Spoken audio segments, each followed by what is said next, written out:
Assalamualaikum warahmatullahi wabarakatuh. Perkenalkan, nama saya Khairunisa Faira Rahmawati dari sekolah KA1. Di sini saya akan menjelaskan tentang kesadaran dan ketaatan hukum dan beberapa contoh tindakan di lingkungan sekolah, masyarakat, keluarga, dan juga bernegara. Pasti kesadaran hukum merujuk pada pemahaman dan pengenalan individu atau masyarakat terhadap hukum yang berlaku. Ini mencakup pengetahuan tentang norma dan peraturan dan konsekuensi dari pelanggaran hukum. Kesadaran hukum juga melibatkan kesadaran akan hak dan kewajiban dalam konteks hukum. 2. Ketaatan hukum. Ketaatan hukum adalah tindakan atau perilaku individu atau masyarakat yang mematuhi dan mengikuti peraturan hukum yang diterapkan. Ketaatan ini muncul karena adanya kesadaran hukum serta rasa tanggung jawab untuk menghormati norma dan regulasi yang ada. Manfaat kesadaran hukum dan ketaatan hukum. 1. Menciptakan ketertiban sosial, mencegah chaos, dan memastikan keteraturan dalam masyarakat. 2. Menjamin keadilan, melindungi hak individu dan memastikan perlakuan adil. 3. Menghindari sanksi hukum, mengurangi resiko hukum atau denda. 4. Meningkatkan kepercayaan masyarakat, membuat masyarakat lebih percaya pada sistem hukum dan negara. 5. Mendukung pembangunan negara, memperkuat stabilitas sosial, ekonomi, dan politik. 6. Mencegah tindak kriminal, mengurangi potensi pelanggaran hukum. Contoh tindakan positif dan negatif kesadaran hukum dan ketaatan hukum. Tindakan positif dan negatif di lingkungan sekolah. 1. Positif, yaitu dengan cara mendengarkan guru menjelaskan dengan baik. Kesadaran mengarah pada pemahaman bahwa mendengarkan guru adalah bagian dari tanggung jawab sebagai siswa untuk memahami materi dan menghargai proses belajar.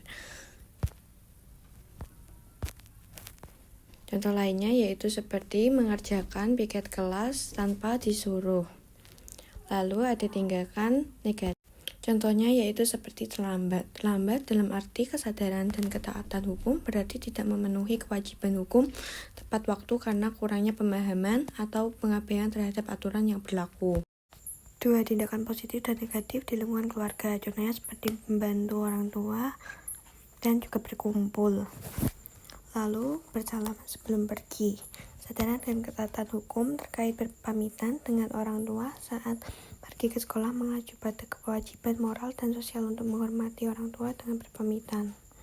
Meskipun tidak ada hukum yang mengatur hal ini, anak diharapkan sadar akan pentingnya komunikasi dan disiplin dengan baik. Lalu tindakan negatifnya yaitu berbicara kasar atau menggunakan bahasa kasar pada orang tua. 3. Tindakan positif dan negatif di lingkungan masyarakat. 1. Gotong royong.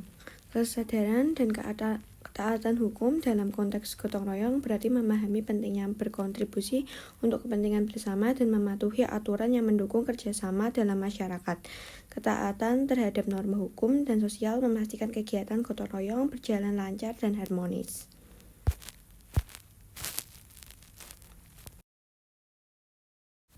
Lalu tindakan negatifnya yaitu tidak mematuhi lalu lintas.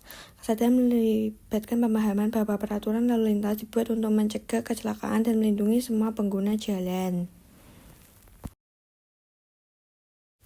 4. Tindakan positif dan negatif di lingkungan bernegara. 1. Yaitu pemilu.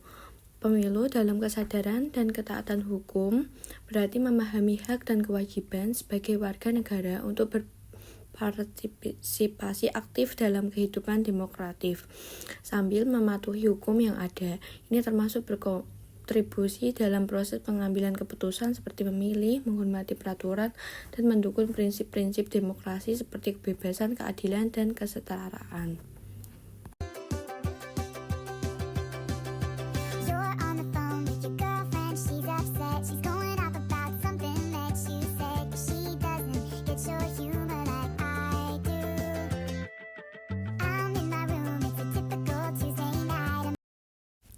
Contoh tindakan negatif di dalam lingkungan bernegara adalah rasisme. Kesadaran dan ketaatan hukum dalam konteks rasisme berarti memahami pentingnya menghormati hak dan martabat setiap individu tanpa memandang ras serta mematuhi hukum yang melarang diskriminasi rasial. Kesadaran ini mengarah pada perlunya melawan sikap rasis dan memastikan semua orang diperlakukan secara setara, sementara ketaatan hukum mencakup penerapan peraturan yang melindungi hak-hak semua ras dalam masyarakat.